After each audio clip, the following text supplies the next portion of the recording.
Oke, iya Pak. Assalamualaikum warahmatullahi wabarakatuh. Kita masuk ke pertemuan ketujuh mata kuliah Islam dan Tamadun Melayu. Meskipun masih terbatas, ya tetap kita lanjut. Ya kalau tidak lanjut, sampai kapan menunggu kan gitu. Oke, Oke. sebelum mulai kita berdoa dulu. Berdoa mulai.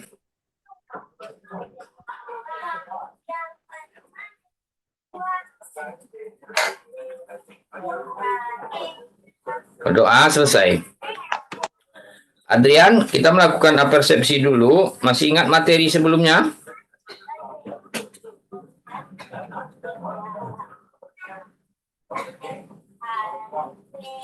Halo Adrian, Halo Pak.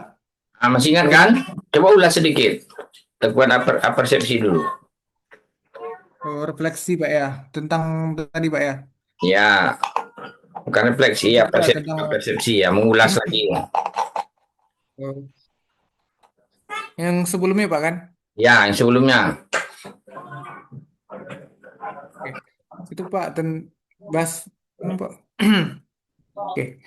Tamadun Melayu itu Pak eh, bukan semata karena kekuasaan tetapi karena tentang kayak perpaduan agama, bahasa dan intelektual Pak.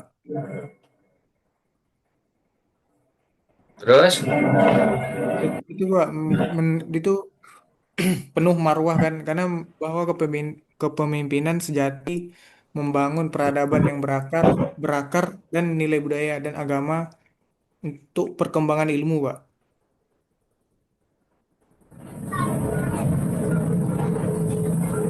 oke. Kemudian, eh tuh selanjutnya, eh, kira-kira baru kita masuk ke Islam dan Tamadun Melayunya. Tadi masih kita berkutat-kutat tentang ke Riau Lingga kan, dari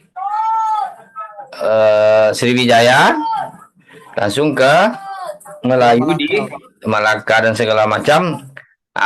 Pengen tahu nggak yang intinya dari Islam dan tamadun Melayu itu? Pengen tahu ya, Adrian kan? Pengen Pak, pengen tahu. Oke, jadi sebelumnya tetap seperti biasa Bapak akan menjelaskan tentang eh, CPL-nya sama capaian pembelajaran lulusan yang ingin dicapai, termasuk mampu menguasai prinsip-prinsip komunikasi media, mampu menguasai teknik investigasi dan pelaporan berita, ini yang komunikasinya ya, mampu menguasai prinsip-prinsip kerja redaksi, dan kita hubungkan semuanya dengan komunikasi dan penyiaran Islam. Kemudian capaian pembelajaran mata kuliah yang ingin dicapai ya, mampu mahasiswa itu menjelaskan tentang tamadun Islam dan tamadun Melayu. Jadi tentang tamadun Melayu ya. Oke, lalu kita lanjut ke materi inti temuan ketujuh. Ini Islam dan tamadun Melayu. Jadi kita inilah termasuk materi inti dari perkuliahan kita. Memang kalau tamadun itu tulisannya bukan D duanya ya, tuh tamadun Melayu gitu. Oke, udah kelihatan kan? Nih Pak kelihatan. Jadi pengertian Islam dan tamadun Melayu itu secara etimologi, kata Islam berasal dari kata keturunan atau jadian yang berarti ketundukan, ketaatan, kepatuhan kepada Allah, berasal dari kata selama artinya patuh dan menerima. Berakar dari huruf sin, lam, mim. Jadi kata dasarnya adalah salima yang berarti sejahtera, tidak tercela, tidak tercatat. Mata kuliah kita kan Islam dan Tamadun Melayu. Jadi pengertian Islam secara etimologinya dulu. Jadi dari kata itu terbentuk kata masdar selamat yang bahasa Indonesia menjadi selamat. Jadi kalau untuk singkatnya di belakang kan ada namanya jalan selamat kan? Iya Ya Pak, ada itu Pak. sebenarnya Islam itu sama dengan selamat gitu. Jadi Iya. kata-kata selamat itu sebenarnya Indonesianya artinya Islam itu, Islam sama dengan Islam. Dari akar kata itu juga terbentuk kata-kata Islam. Muslim, yang artinya kedamaian, kepatuhan, penyerahan diri. Dari uraian tersebut dapat disimpulkan bahwa arti yang dikandung dalam perkataan Islam adalah, ini dia, kedamaian, kesejahteraan, keselamatan, penyerahan diri, ketaatan dan kepatuhan. Di Patuhan. sini ini ada kata damai, sejahtera, selamat, penyerahan diri, ketaatan dan kepatuhan. Makanya kalau secara etimologinya apa itu Islam, ya kedamaian, kesejahteraan, keselamatan, penyerahan, ketaatan dan kepatuhan. Itulah dia yang namanya Islam itu. Jadi kalau kalau nggak damai ya nggak Islam nggak gitu. Tapi itulah intinya. Kedamaian itu kan bukan berarti kita diganggu orang, kita diam saja, tidak. Terkadang orang Islam kalau diserang ya mereka membela diri,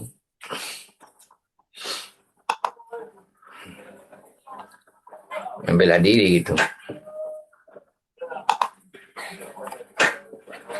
Ini Topa baru masuk lagi tuh. Oke, selamat bergabung Topa. Iya, Pak. Nah, lalu kita lanjut aja ya. Jadi pengertian Islam secara terminologi, kalau tadi secara etimologi, kalau secara terminologi, Islam adalah agama yang ajaran-ajarannya diwahyukan Tuhan kepada masyarakat atau manusia melalui Nabi Muhammad SAW sebagai Rasul. Jadi pada pengertian yang senada, bahwa pengertian Islam secara terminologi adalah agama yang diturunkan atau diwahyukan Allah Subhanahu Wa Taala melalui Rasulnya Muhammad SAW untuk menjadi pegangan hidup bagi umat manusia agar mereka memperoleh kebahagiaan hidup di dunia dan akhirat.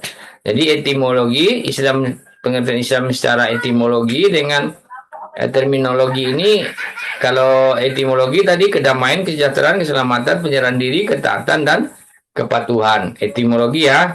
Secara terminologi, inilah dia agama yang diturunkan. Kalau ada orang bilang Islam itu apa? Ya agama yang diturunkan berarti pengertian Islam secara terminologi. Jadi menurut etimologi, menurut terminologi. Jadi ada dua macam ya pengertian Islam itu. Kalau menurut terminologi ya menjadi pegangan hidup setelah wahyu dari Allah itu melalui Rasulnya Muhammad Shallallahu Alaihi Wasallam jadi pegangan hidup bagi umat manusia memperoleh kebahagiaan hidup di dunia dan akhirat. Lalu pengertian tamadun secara etimologi, mata kuliah kan kita kan Islam dan tamadun Melayu. Ini Islam sudah kita bahas secara etimologi dan terminologinya. Kemudian pengertian tamadun secara etimologi. Peradaban dalam bahasa Melayu disebut dengan tamadun. Jadi sama dengan peradaban gitu. Tamadun Melayu berarti peradaban Melayu. Itu sama tuh. Tapi kalau orang-orang lembaga adat di Provinsi Riau dan lembaga adat berbagai kabupaten kota yang kental Melayunya, mereka lebih cenderung memang mengatakan tamadun Melayu memang. Memang kalau di Bagan itu juga ada tamadun apa namanya tuh? Sanggar tamadun ya, apa tuh ada kan? Di mana bahasa tamadun merupakan diambil dari bahasa Arab. Tamadun berasal dari kata Arab yaitu madana yang berarti membangun suatu kota, seorang kelompok masyarakat mempunyai peradaban.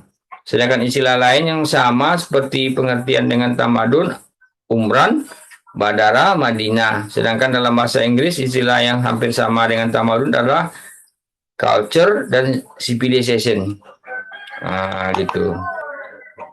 Yang diartikan dengan kebudayaan dan peradaban dalam bahasa Indonesia. Jadi kalau dalam bahasa Inggrisnya ya culture, culture. Oke. Lalu kita mengungkapkan tamadun secara terminologi lagi. Pengertian tamadun secara terminologi yaitu berkaitan dengan sebuah kemajuan, baik kemajuan jasmani dalam bentuk fisik dan kemajuan rohani dalam bentuk abstrak. Tamadun merupakan pencapaian manusia dalam bentuk kota, skrip, kesenian, seni bangunan, agama, undang-undang, dan politik. Kemudian ada yang mengatakan bahwa tamadun adalah keadaan kehidupan bermasyarakat yang telah mencapai taraf kehalusan tata susila dan kebudayaan luhur bagi seluruh masyarakat. Tadi secara etimologi tamadun itu merupakan peradaban. Secara terminologi ya sudah mencapai kepada eh, pencapaian manusia dalam kayak sebuah daerah yang tidak ada sesuatu dibuat menjadi kota, akan membuat menjadi sebuah kota umpamanya. Ada di sana kesenian, kemudian orang yang tinggal di sana memiliki ciri khas bangunan tempat tinggal mereka. Kalau bangunan Melayu itu seperti apa ciri-cirinya? Ada yang tahu? Totopa tahu?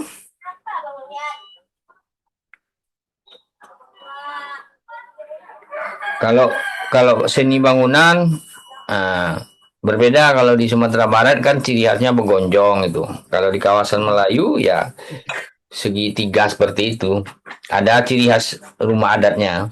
Berarti kalau rumah adat atau bangunan yang kayak gedung DPRD Riau itu, itu gedung DPRD Riau Provinsi Riau pernah lihat yang di Jalan Sudirman?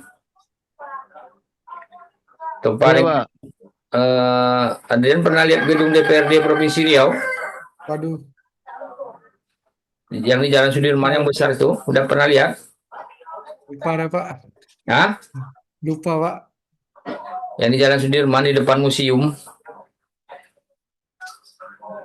Udah lama Pak kesana Nah, Pak.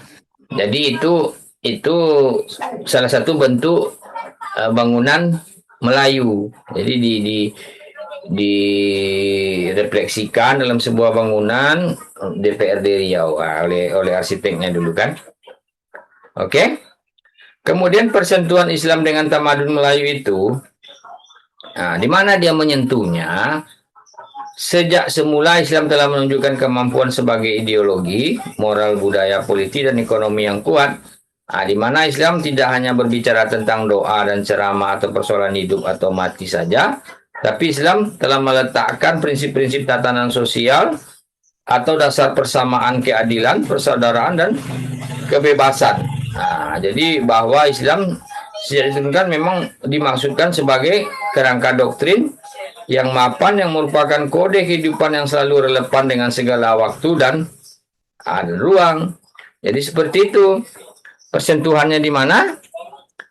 Ya, kalau di Islam oh, menunjukkan. Jadi sejak mulai di orang Islam tuh identik sebagai ideologi ya, bukan sebenarnya kan kalau ideologi negara kita Pancasila kan. Kalau ideologi negara kita itu tidak Islam, tapi ideologi Pancasila yang diterapkan. Memang ada sekelompok orang memaksakan ideologi Indonesia ini harus Islam. Akhirnya sulit kan? Mengapa sulit? Karena di Indonesia ini hidup bermacam-macam agama. Sudah dari dulu tidak bisa dipaksakan ideologi Islam.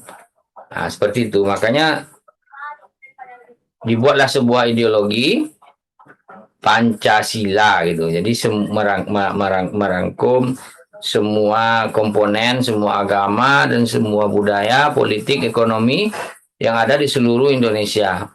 Jadi kalau ada yang memaksakan kehendaknya harus ideologi A, harus ideologi B itu susah. Karena secara kondisi geografis Indonesia dari dulunya di awal terbentuknya Indonesia itu telah beragam-ragam. Tidak satu saja agama waktu itu, makanya tidak bisa diterapkan. Itu sebabnya. Makanya oleh pendiri negara dicarilah sebuah ideologi yang cocok.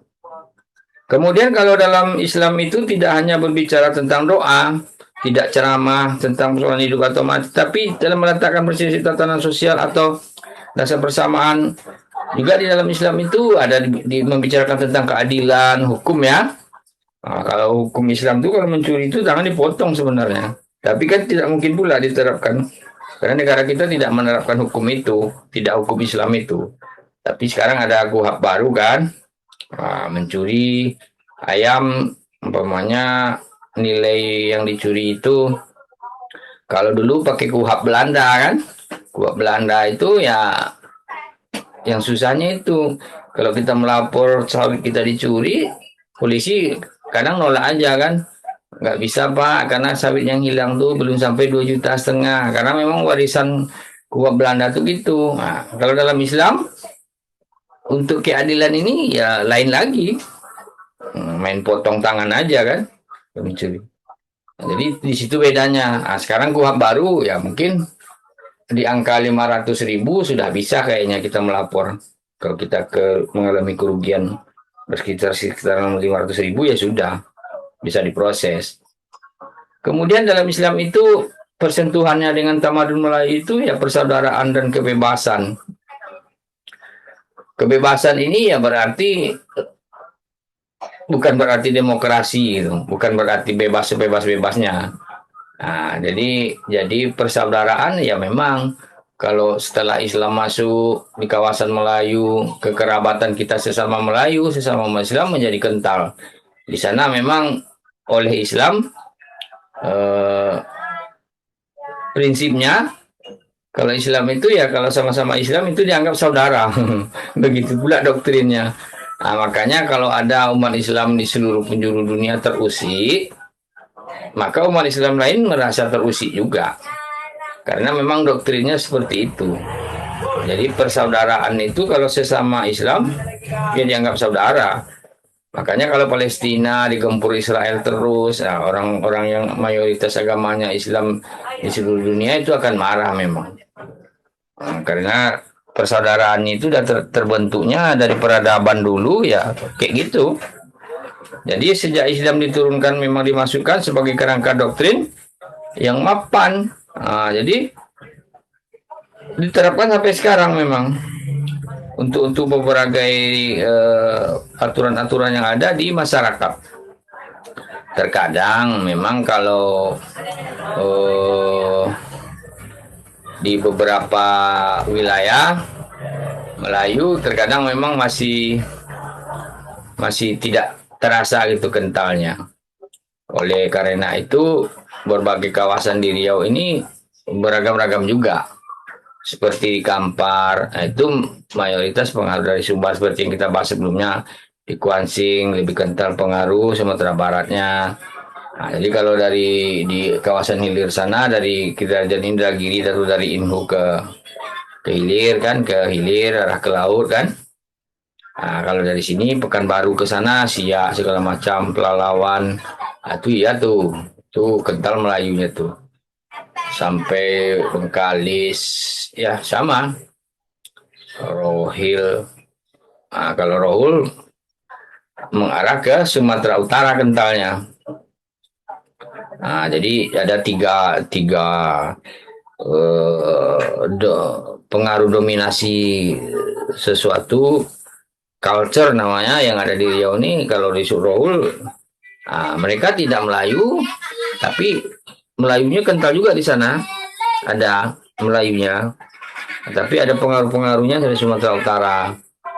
Nah, makanya jangan heran kalau di Rokan Hulu itu ada acara adat-adat yang mirip kadang dengan di Sumatera Utara. Karena memang itulah sebenarnya mereka satu kawasan kan, pengaruhnya ada gitu. Nah, begitu juga kalau di Kuansing yang terkenal sekarang pemanya Randai, ya di Sumatera Barat Randai juga. Nah, seperti itu. Nah, kalau di kawasan Kuansing itu acara-acara tertentu itu tidak sama dengan Rio Kepulauan. Kalau di Kepulauan pemanya ada akordeon-akordionnya, musiknya, ada dominan-dominan biola. Kalau di Kuansing biola juga, tapi untuk randai itu. Berbeda kan? Kemudian nanti Bapak akan memberikan contoh relevan dari konsep yang diajarkan. Udah beberapa contoh tadi sudah diberikan. Kemudian keterkaitannya yang diajarkan dengan bahan kajian lain itu sebenarnya kalau di Riau eh, Islam dan Tamadun Melayu itu ya nanti kita akan tengok bukunya. Kemudian yang bahan-bahan kajian lain mungkin lengkap di sana. Di bukunya nanti link buku atau buku PDF nanti itu ya. Coba tengok mungkin link buku gitu. Oke. Kemudian untuk penelitian-penelitian nanti bisa kita cari yang berhubungan dengan materi ini. termasuk persepsi atau persepsi moderasi beragama. Juga sudah Bapak bilangkan tadi, kita tidak bisa memaksakan Indonesia ini ideologinya harus Islam. Karena di Indonesia beragam-ragam agama dan suku, beragam-ragam culture, beragam-ragam tamadun. Nah, gitulah. Kalau peradabannya berbeda-beda kan, jadi tidak bisa dipaksakan. Jadi maka kita dalam moderasi beragama, ya kita harus, ya ideologi kita harus Pancasila. Lain dan Islam dalam pengalaman peserta didik, makanya kalau ada organisasi yang menerapkan ideologi Islam, ya lama-lama akhirnya organisasi itu memang dibubarkan oleh negara karena tidak dibenarkan. Kayak HTI, pernah dengar HTI, Hizbut Tahrir Indonesia? Pernah dengar? Belum Pak, belum pernah dengar Pak. Oh, berarti generasi sekarang sudah mulai tak terdengar lagi HTI ya. Kalau kemarin kayak HTI, ada beberapa organisasi-organisasi Islam yang garis keras itu. Kalau beberapa organisasi memang kalau bulan puasa terhadap tempat-tempat hiburan malam, mereka sweeping tahu nggak? Bertindak sebagai aparat. Kalau perlu dia tutup dengan paksa tempat hiburan-hiburan malam itu karena mereka menganggap eh, tempat hiburan malam itu tidak menghargai umat Islam berpuasa gitu kan. Orang tarawih, mereka disko-disko atau marah tuh berbagai kelompok garis keras dulu. Kalau sekarang cukup sebagai penindaknya ya aparat yang berwenang. Kalau aparat berwenang kan bertindak memakai aturan kan. Nah, tapi kalau udah organisasi Islam garis keras umpamanya mensweeping, ya mereka kadang menghancur-hancurkan aja. Tempat-tempat karaoke itu hancur kadang-kadang sih, Bapak kurang tahu juga ya. Jadi sifatnya agak keras gitu. Mereka tidak mentolerir perundingan. Kalau di bulan puasa diusik, mereka langsung mengamuk. Sebenarnya kalau lihat beberapa pendapat, diperlukan juga organisasi-organisasi seperti ini untuk di garis depan gitu kan. Tapi secara aturan negara kita itu kadang agak menyulitkan. Oke, alat bantu pembelajaran sudah. Kita nanti juga akan menggunakan Google Form untuk pertemuan ketujuh. Dan ini sudah mau dekat waktu mengaji itu habis. Nanti yang materi ini siapa yang bisa menyimpulkan, Tova merefleksikannya? Pak, Tova. Atau Pak. Baru join nih, baru join. Baru join nih, apa ya Pak? Ini Pak. Ya, Adrian ingat atau Topa? Dri, kalau Dri, awak baru join Dri. Oh iyalah Nggak Pak. tahu tuh Oke, awak nih. oke. Itu Pak. Silakan. Ini Pak, Islam memberi Pak ya, Islam dasar agama dan ilmu Pak. Itu Melayu ada sebagai jati diri. Jadi apa ya? Aduh, Mm-mm. gitu Pak. Intinya eh, kan Islam dan tamadun Melayu. Islam secara Hmm, etimologi, Islam secara terminologi, secara itu. tamadun secara etimologi, tamadun secara terminologi. Terminologi. Nah, kemudian apa keterkaitannya? Nah, itulah yang Bapak bilang tadi, mengarah ke ideologi eh, untuk keadilan kan? Ya Pak, Nah, untuk keadilan. persamaan dan persaudaraan. Kendaraan. Nah, itu intinya. Jadi kalau kalau peradaban, jadi tamadun itu apa? Sama dengan pra? Daban. Peradaban. Oke, berarti udah mulai paham kan? Jadi yang namanya peradaban ya dimulai dari sana juga. Ya, Pak. Ini bukunya coba kita buka.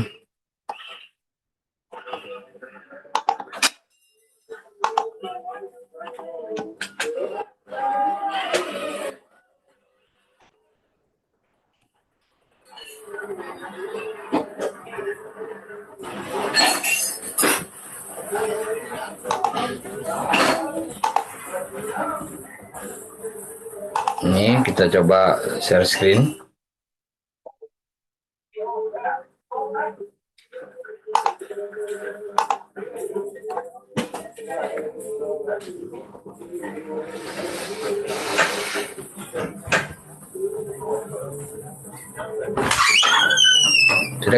Sudah kelihatan?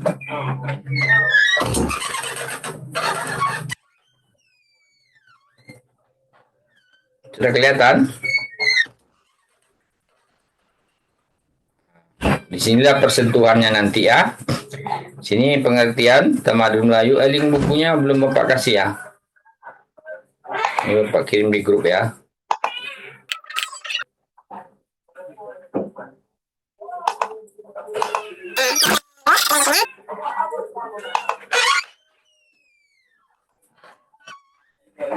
Nah, grup link bukunya.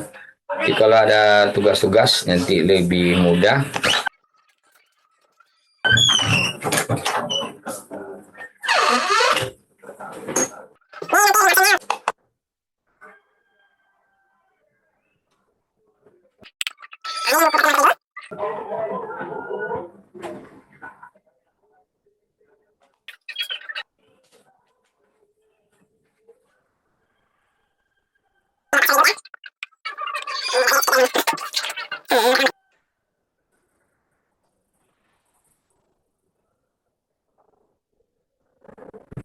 Ini jangan lupa diisi.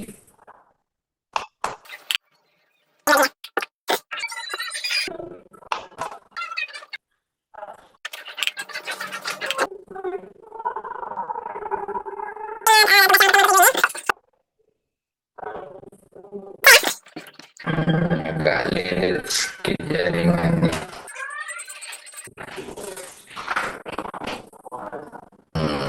Agak lambat ya.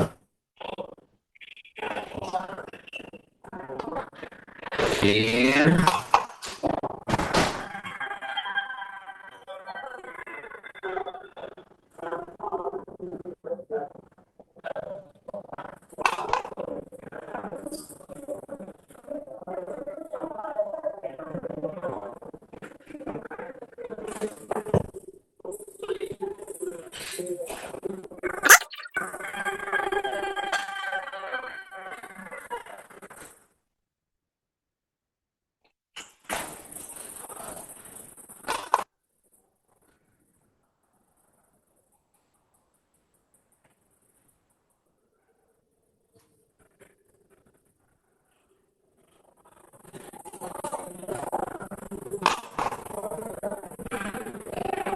Ya, ini jaringannya agak lihat ya.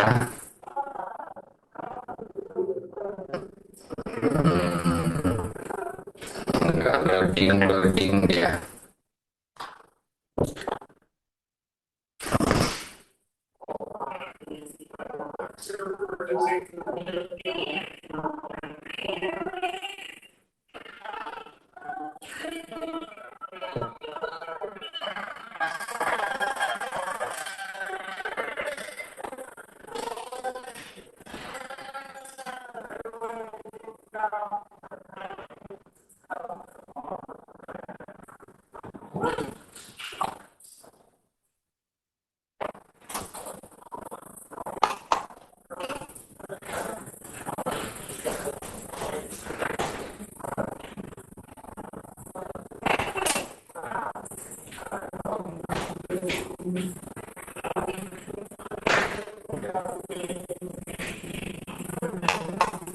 Oke, nanti Bapak kirim link dengan tugas yang pertemuan ke-7 ini,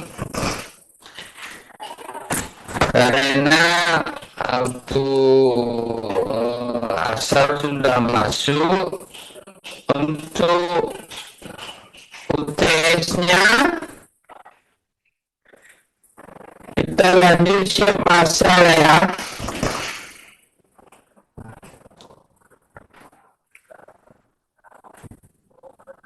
Oke,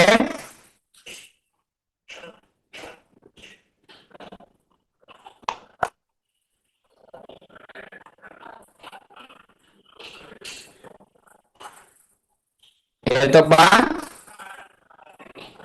Kemudian,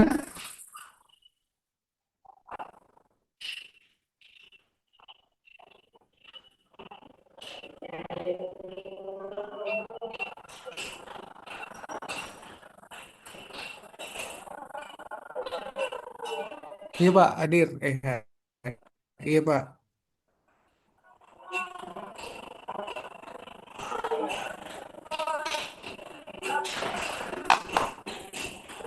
karena orang udah azan ya, sholat dulu ya. Lanjut siapa? Iya Pak. Untuk yang Iya bertemu Pak. nanti UTS ya. Oke, Kapan, Pak? habis asar. Bentar lagi. UTS ya Pak ya? Iya, UTS. Pakai apa Pak? Nulis, Pak? Nulis atau gimana, Pak? Atau pakai Google Form, Pak? Google Form. Oke, Pak. Oke, Pak. Google Form. Google Form itu senang dia Iya Pak. Siap. apa dia atau ini apa? Ini Bapak share ini dulu. eh Link Google Form untuk materi ke 7 ya. Mana? Ke 7 ya. Ya, ini Bapak share di grup.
Untuk kali be.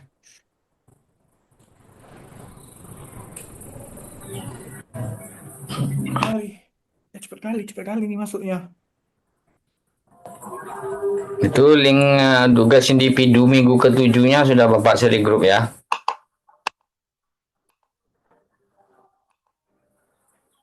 Tugas individu ke-7. Nah, ini bentuknya ya.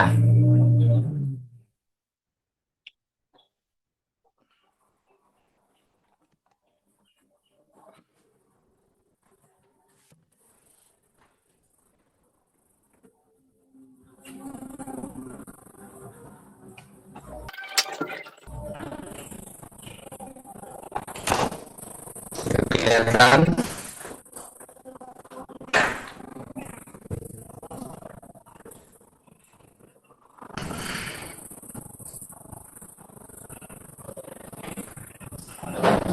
Ke-6 ke-7, Pak. Ini yang ke-7 nih yang barusan. Ke-6 tadi udah Bapak share. Oke, Pak. Oh, yang ke-6 tepat ikut tadi ya. Iya, Pak. Yang ke-7. Nanti yang ke-8 habis apa? PS kita. Sofa info kan. Belum, eh. Apa nih? Nah, udah kelihatan kan? Udah, teman-temanmu. Mana teman-temanku nih?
Masih dibuka,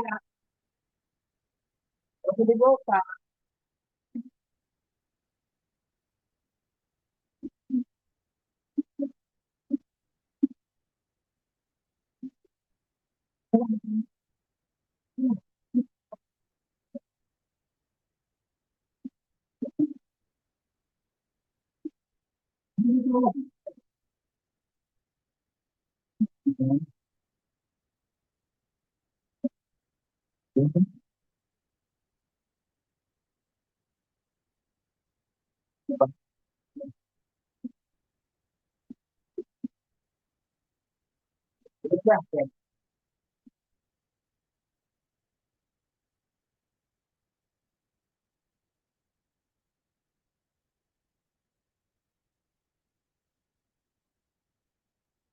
Tapi yang ini ya,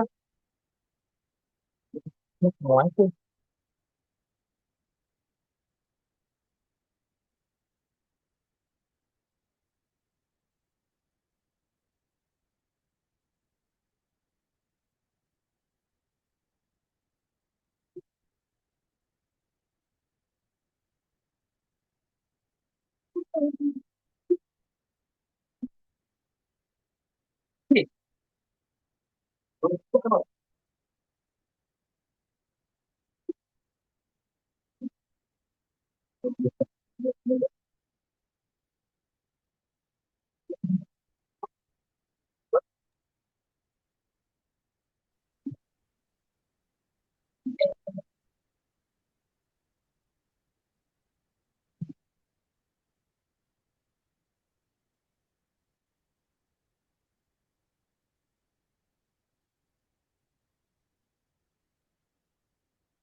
Cek, cek.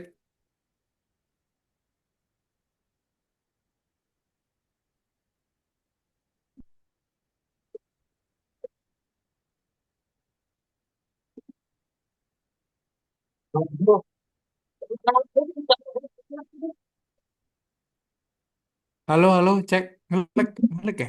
Jaringan nih.